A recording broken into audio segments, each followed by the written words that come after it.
नेहि जग भया सही दानी रही गौ बोल। सदगुरु कहते हैं पहले के लोग मर चुके हैं, तुम भी मर जाओगे। मुए चाम का ही तो ढोल बजता है। संसार के लोग सपने में मिले हुए प्राणी पदार्थ के मोही बने हैं और एक दिन यह सपना की तरह टूट जाता है। मर जाने के बाद लोगों में उसकी चर्चा ही कुछ दिनों तक पहचान बनकर रह जाती है। मर जाने के बाद लोगों की केवल चर्चा होती है, यही उसकी पहचान है। मृत्यु जीवन का परम सत्य है, इसको झुठलाया नहीं जा सकता। परंतु खेद है मनुष्य इसको झुठलाने में जीवन भर लगा रहता है। क्यों झुठलाता है? क्यों झुठलाता है शिलप्रिया मृत्यु को?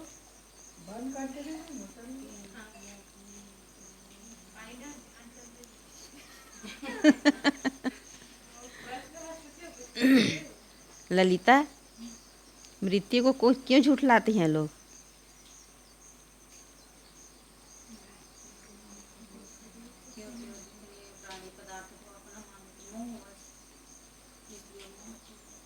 क्योंकि किसी को मृत्यु पसंद नहीं है। वे सोचते हैं कि हम बरसों जिएंगे।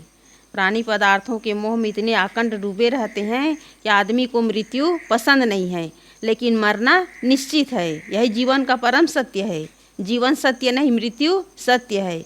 लेकिन लोग जो है इस झूठे जीवन को अपना मान करके, इस शरीर को अपना मान करके, प्राणी पदार्थों को अपना मान करके इसी झूठे संसार में भूले हुए हैं। परंतु खेद है मनुष्य इसको झुठलाने में जीवन भर लगा रहता है। लोग मृत्यु को याद रखना नहीं चाहते। यदि कोई इसकी याद कराना चाहे तो लोग जो है नाखुश हो जाते हैं। किसी पुत्र जन्म, विवाह आदि के अवसर पर यदि कोई किसी की मृत्यु का नाम ले ले तो देखोगे कि लोग डपट पड़ेंगे और कहेंगे चुप भी रहो। ऐसे मंगल के अवसर पर अपने मुख से अशुभ बातें क्यों निकालते हो? मालूम होता है कि जन्म और विवाह केवल शुभ एवं मंगल है और मृत्यु क्या है? अमंगल। परंतु ध्यान रखो, किसी के जन्म और विवाह की गहमा गहमी में हम मोह माया में भूल जाते हैं और किसी की मृत्यु की चर्चा या मृत्यु की याद में हमारा मन संसार से हटकर शांत होता है और सत्यता के धरातल पर पहुंचता है। ये माया मोह जो है भटकाव है, इसमें भटके हुए हैं। लेकिन मृत्यु जो है हमारे मन को संसार से हटाकर हमेशा हमेशा के लिए उसे शांत करता है। लेकिन मनुष्य जो है इस मोह माया में भूलकर अपने मन को भटका रहा है, जबकि असली चीज़ है इस मोह माया से भूलकर अपने मन को शांत रखना, अपने मन को स्थिर रखना और यही सत्यता के धरातल पर पहुंचना है। मन का शांत हो जाना, सत्यता के धरातल पर पहुंचना है। किंतु आदमी तो माया मोह में ऐसा व्यामोहित है कि वह हर समय अपने आप को छलता है। जो मोही आदमी होता है वो केवल अपने आप को छलता है, उसे संसार से कुछ हासिल नहीं होता। लोग दुकान बंद नहीं करते, दीपक नहीं बुझाते, किंतु दुकान एवं दीपक को बढ़ाते हैं। जब उन्हें दुकान बंद करना होता है या दीपक बुझाना होता है तब वे अपने साथी एवं नौकर से कहते हैं कि दुकान बढ़ा दो और दीपक बढ़ा दो। तो ये जो बातें हैं कि लोग जो है सोचते हैं कि दुकान यदि बंद कर दो कहेंगे तो दुकान बंद हो जाएगा, लेकिन ऐसी बात नहीं है। यदि तुम अच्छा काम करोगे तो तुम्हारा कभी धंधा चौपट होने वाला नहीं है। लेकिन लोग गलत मान्यता बना लिए हैं कि हम ऐसे अशुभ वाक्य अपने मुंह से न बोलें। जब तुम अपने धंधा पानी के लिए या कुछ के लिए तुम अशुभ बातें नहीं बोल रहे हो तो किसी के प्रति अशुभ भाव अपने अंदर मत रखो। सबसे बड़ी बात है अपने मन को शुद्ध रखना, अपने मन को साफ रखना। यदि आपके मन में छल है, आपके मन में विकार है, आपके मन में कुभावना है तो आप कहीं भी सफल नहीं हो सकते। चाहे कितना भी दुकानदारी का काम करे, धंधा व्यापार का काम करे या कितने बड़े आप धनी व्यक्ति बन जाएं, यदि आपका भाव अच्छा नहीं है तो आप भले ही ऊपर से संपन्न हो जाएंगे लेकिन आप अंदर से शांत नहीं हो सकते। असली चीज़ है अपने मन को शुद्ध और पवित्र बनाना। यदि आप कह देंगे कि दुकान को बंद कर दो तो दुकान बंद होने वाला नहीं है। जो आपके प्रारब्ध में है वो मिल करके रहेगा। इसलिए आदमी को अपने प्रारब्ध पर, अपने कर्म पर विश्वास नहीं है। केवल बाहरी दिखावा और बाहरी शुभ अशुभ जो बातें हैं उसी में उलझे हुए हैं कि अशुभ बात करेंगे तो हमारे जीवन में अशुभ हो जाएगा। जब तक तुम्हारा कर्म सही है कभी अशुभ होने वाला नहीं है।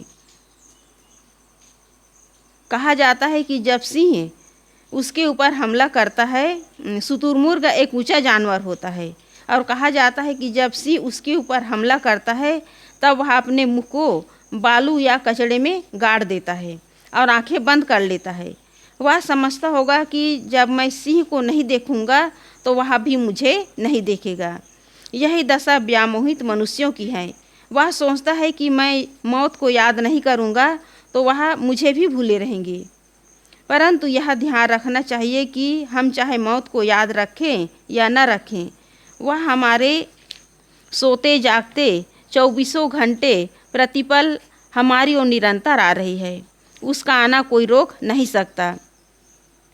राम, कृष्ण, बुद्ध, महावीर, ईसा, मोहम्मद, कबीर, नानक, चाहे जितने बड़े नाम लिए जाएं, उन्हें कोई रोक नहीं पाया है। उसने सबके शरीर को छीन लिया। किसने? मौत ने सबके शरीर को छीन लिया। बड़े बड़े जो महापुरुष हुए हैं जिसे भगवान और भगवान का अवतार भी कहा जाता है, मौत से वे भी नहीं बच पाए। वे भी काल के गाल में समा गए। इसलिए शरीर जो जन्मा है उसका मृत्यु निश्चित है। लेकिन मनुष्य मौत को भूले हुए हैं और मोह माया में डूबे हुए हैं। शरीर को अपना मानते हैं, प्राणी पदार्थों को अपना मानते हैं, लेकिन अपना कुछ भी नहीं है। अपने आप को भूलकर इस माया में लोग जो है भटक रहे हैं। संसारी माया में लोग भटक रहे हैं। इसलिए सदगुरु कबीर साहब जी कहते हैं, पहले के सभी लोग मर चुके हैं और हे विमोहित मानव, तुम भी मर जाओगे। सटीक उदाहरण देने में कुशल कबीर साहब जी कहते हैं, मुए चाम का ही ढोल बजता है, जिंदा चाम का ढोल नहीं बन सकता। मुए चाम का ढोल बजना मतलब जब आदमी की मृत्यु हो जाती है तब उसके प्रति जो अच्छी बुरी चर्चा रह जाती है। आदमी के चाम का ढोल नहीं बजता। यहाँ ढोल बजने का मतलब है उसकी चर्चा रह जाती है। जब पशु मर जाता है तब उसके चाम को निकालकर ढोल मढ़ा जाता है। इस प्रकार मुए चाम का ही ढोल बजता है। इसी प्रकार जब आदमी मर जाता है तब उसके बाद कुछ लोग उसकी कुछ दिनों तक चर्चा करते हैं। उसकी अच्छाइयों को लेकर उसकी अच्छा चर्चा चलती है और बुराइयों को लेकर के उसकी बुरी चर्चा चलती है। और यही उसकी पहचान है। अच्छी बुरी चर्चा उसकी पहचान है। क्योंकि शरीर तो यदि उसे गाड़ दिया जाए तो मिट्टी में वो सड़ गल कर नाश हो जाता है, और जला दिया जाए तो वो एक मुट्ठी राख बस बन जाती है। और यदि जल में प्रवाहित कर दिया जाए तो जल में जो जीव जंतु होते हैं वो अपना हार बना लेते हैं। शरीर का कोई अस्तित्व नहीं बचता।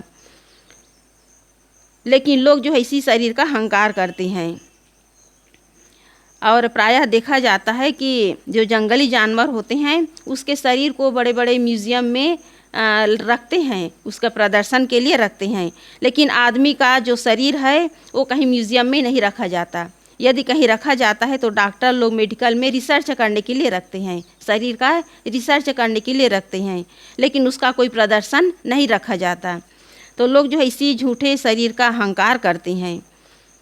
मनुष्य के मर जाने के बाद कुछ दिनों तक उसकी सहिदानी, उसकी पहचान केवल उसके विषय में चर्चा है। इसलिए मनुष्य को चाहिए कि शरीर के जीने और मरने की चिंता न कर, यह चिंता करे कि हमसे बुरे कर्म न हो। किसकी चिंता करनी चाहिए? हमसे बुरे कर्म न हो। यदि बुरे कर्म कर लिए तो हमारी बुरी चर्चा होगी। राम की चर्चा क्यों करते हैं? अच्छे कार्य किए, जीवन भर माता पिता का आज्ञा का पालन किए, त्यागमय जीवन जिए, प्रेमपूर्ण जीवन जिए। प्रेम, त्याग और माता पिता के आज्ञाकारी होने के कारण भगवान श्री राम की आज पूजा करते हैं। उसकी अच्छाई के कारण, अच्छे आचरण के कारण उसकी पूजा करते हैं। और रावण की चर्चा उसकी बुराई के कारण करते हैं, उसका पुतला जलाया जाता है।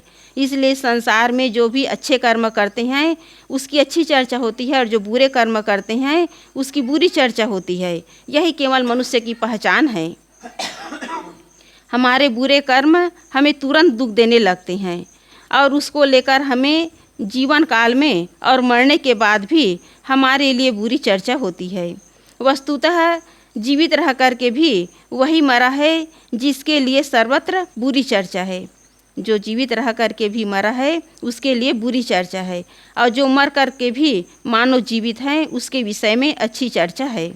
जो इस संसार में शरीर से तो नहीं है, लेकिन उसकी आदर्श, उसका पवित्र जीवन और उसके जीवन के जो संदेश हैं वो मनुष्य के लिए एक अच्छी चर्चा बन जाती है।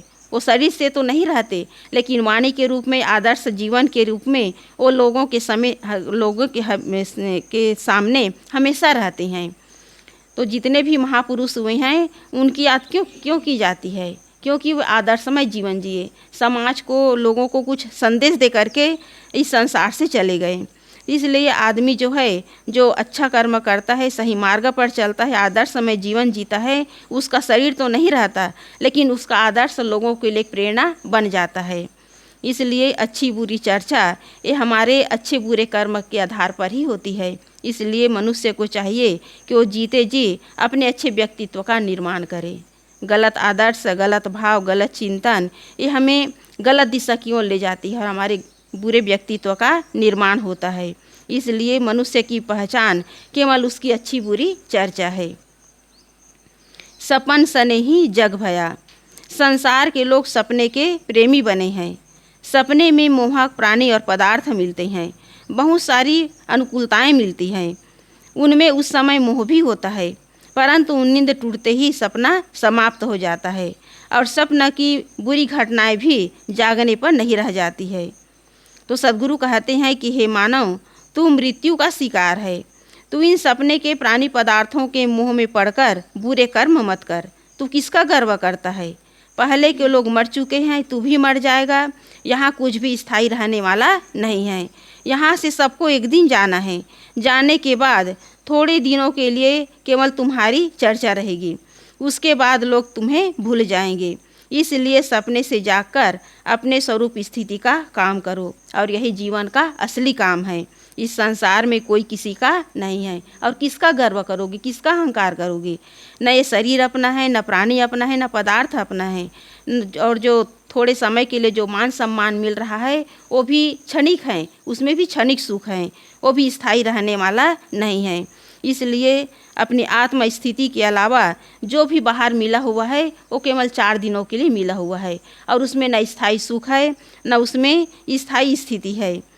इसलिए सद्गुरु कहते हैं कि हे मानव, तू बुरे कर्म से और इन स्वप्न भरे संसार में अपना जो समय है, अपना शक्ति उसे बर्बाद मत करो।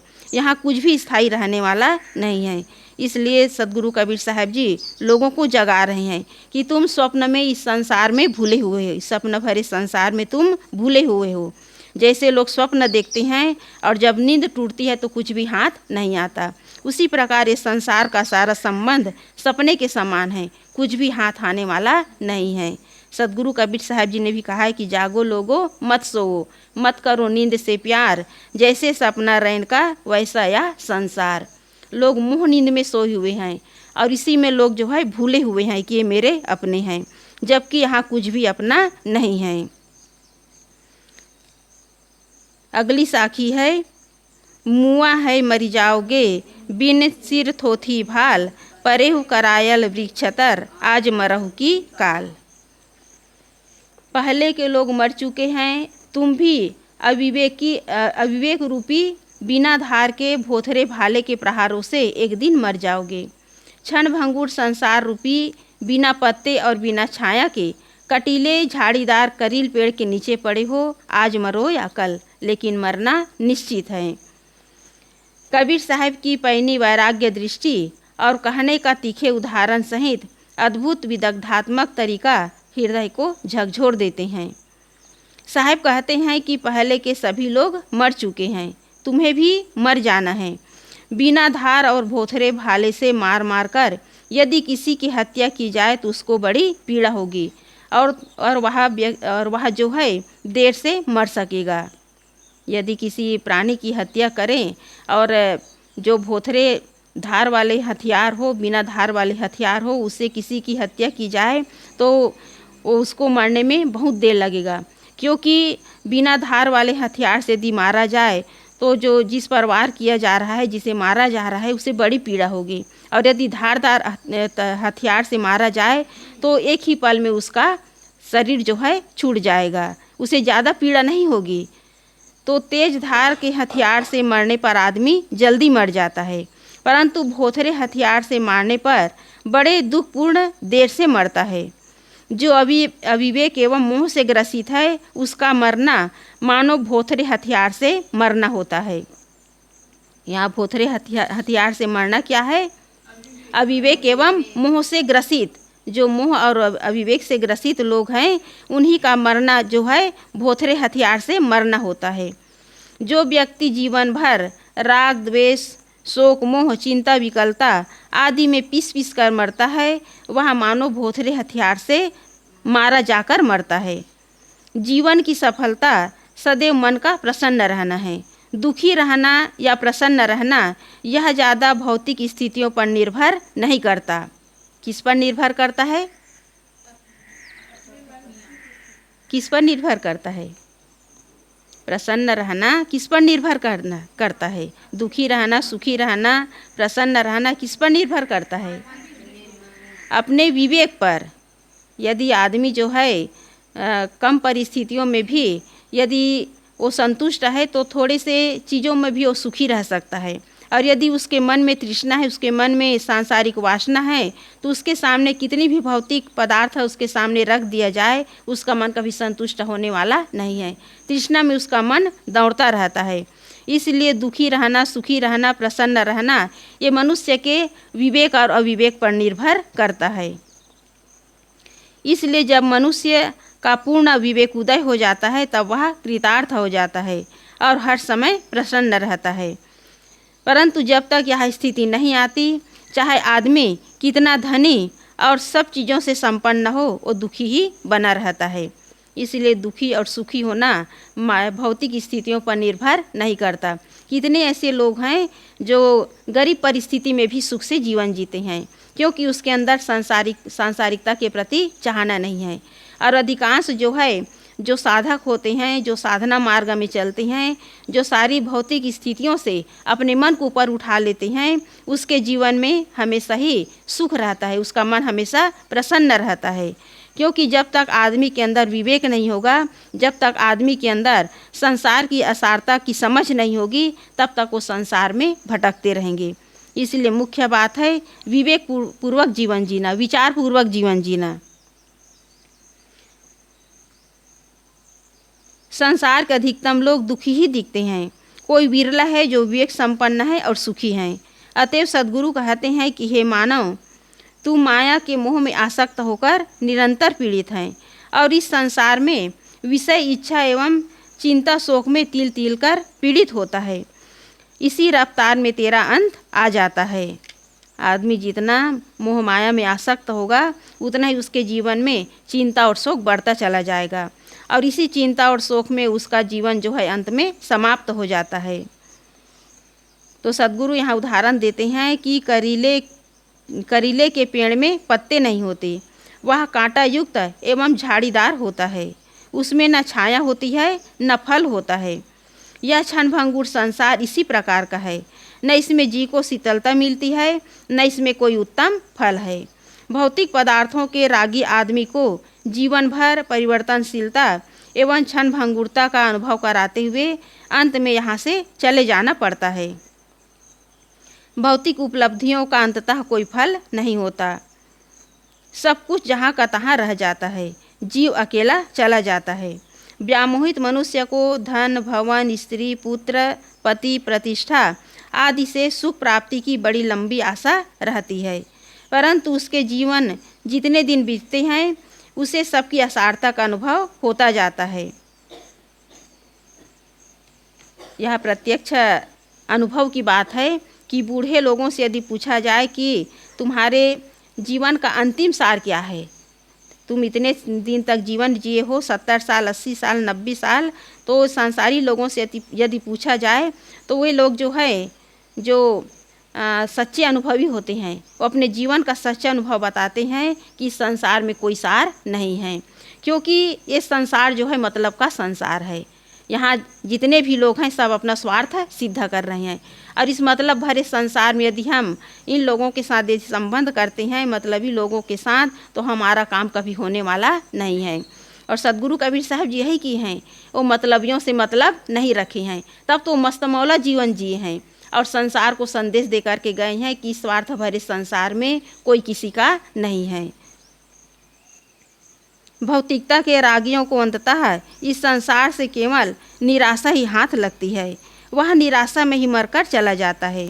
जीवन में शांति तब मिलती है जब भौतिक पदार्थों से अनासक्त होकर अपने अविनाशी स्वरूप में स्थिति हो। तो यहाँ जितने भी भौतिक पदार्थ मिले हुए हैं वो किस लिए हैं, किसके लिए हैं? भौतिक पदार्थ निर्वाह के लिए है। ये जितने भी भौतिक पदार्थ हैं निर्वाह के लिए हैं, और इसी भौतिक पदार्थों का लोग अहंकार करते हैं, जबकि एक दिन ये सब छूट जाना है। हर आदमी जानता है कि हम इस संसार से खाली हाथ आए और खाली हाथ जाएंगे, तो फिर किस चीज़ का अहंकार, किसके लिए राग, किसके लिए देश? और इसी राग द्वेष में, इसी आसक्ति में आदमी जो है जीवन भर पिसता रहता है। और जब तक मनुष्य को विवेक नहीं होगा, विचार नहीं होगा, स्थिति का ठीक से उसे बोध नहीं होगा, तब तक मनुष्य इस संसार से भटकते रहेंगे। इसलिए साधक का काम है कि अपने आप को समेटने का काम करे। संसार में कोई भी अपना नहीं है। जितना हम अपने मन को विस्तार देंगे उतना ही हमारे जीवन में केवल दुख ही हाथ आएगा। इसलिए मन को समेटना, मन को अंतर्मुख करना, मन को अनासक्त करना, ये साधक का काम है। इसलिए सदगुरु कबीर साहब जी साधकों को सावधान करते हैं कि संसार में विवेक और विचार पूर्वक जीने की आवश्यकता है, और विचार और विवेक पूर्वक जो जीता है वो संसार से कभी लगाव नहीं रखता, क्योंकि संसार में कुछ भी अपना नहीं है। ये संसार केवल माया का पसारा है। इसलिए इस संसार से जाना निश्चित है, लेकिन जाने से पहले हम अपना काम कर ले, आत्मा शांति का, आत्मा स्थिति का काम कर ले। और यह तभी होगा जब हमारे अंदर विवेक हो, विचार हो, हमारे अंदर अनासक्ति हो, हमारे अंदर सद्बुद्धि हो, तब यह काम हो सकता है। नहीं तो इस संसार से आदमी आता है और चला जाता है, उसका मन कभी तृप्त नहीं होता, क्योंकि भौतिक चीज़ों से कभी किसी का मन तृप्त होने वाला नहीं है, कभी उसमें सुखी नहीं है। इसलिए मुख्य बात है कि संसार में आए हैं तो हम दुख को छुड़ाने का काम करें, दुख से निवृत्त होने का काम करें। जितना मोह माया में पड़ेंगे उतना दुख बढ़ता चला जाएगा। इसलिए हर जीव की मांग है दुख से अपने आप को छुड़ाना, और दुख से तभी हम बच सकते हैं जब हमारे अंदर विवेक और विचार हो। यदि विवेक और विचार पूर्वक नहीं चलेंगे तो हमारा जीवन यूं ही आया है और चला जाएगा, कुछ हासिल होने वाला नहीं है। बोलिए सद्गुरुदेव की जय।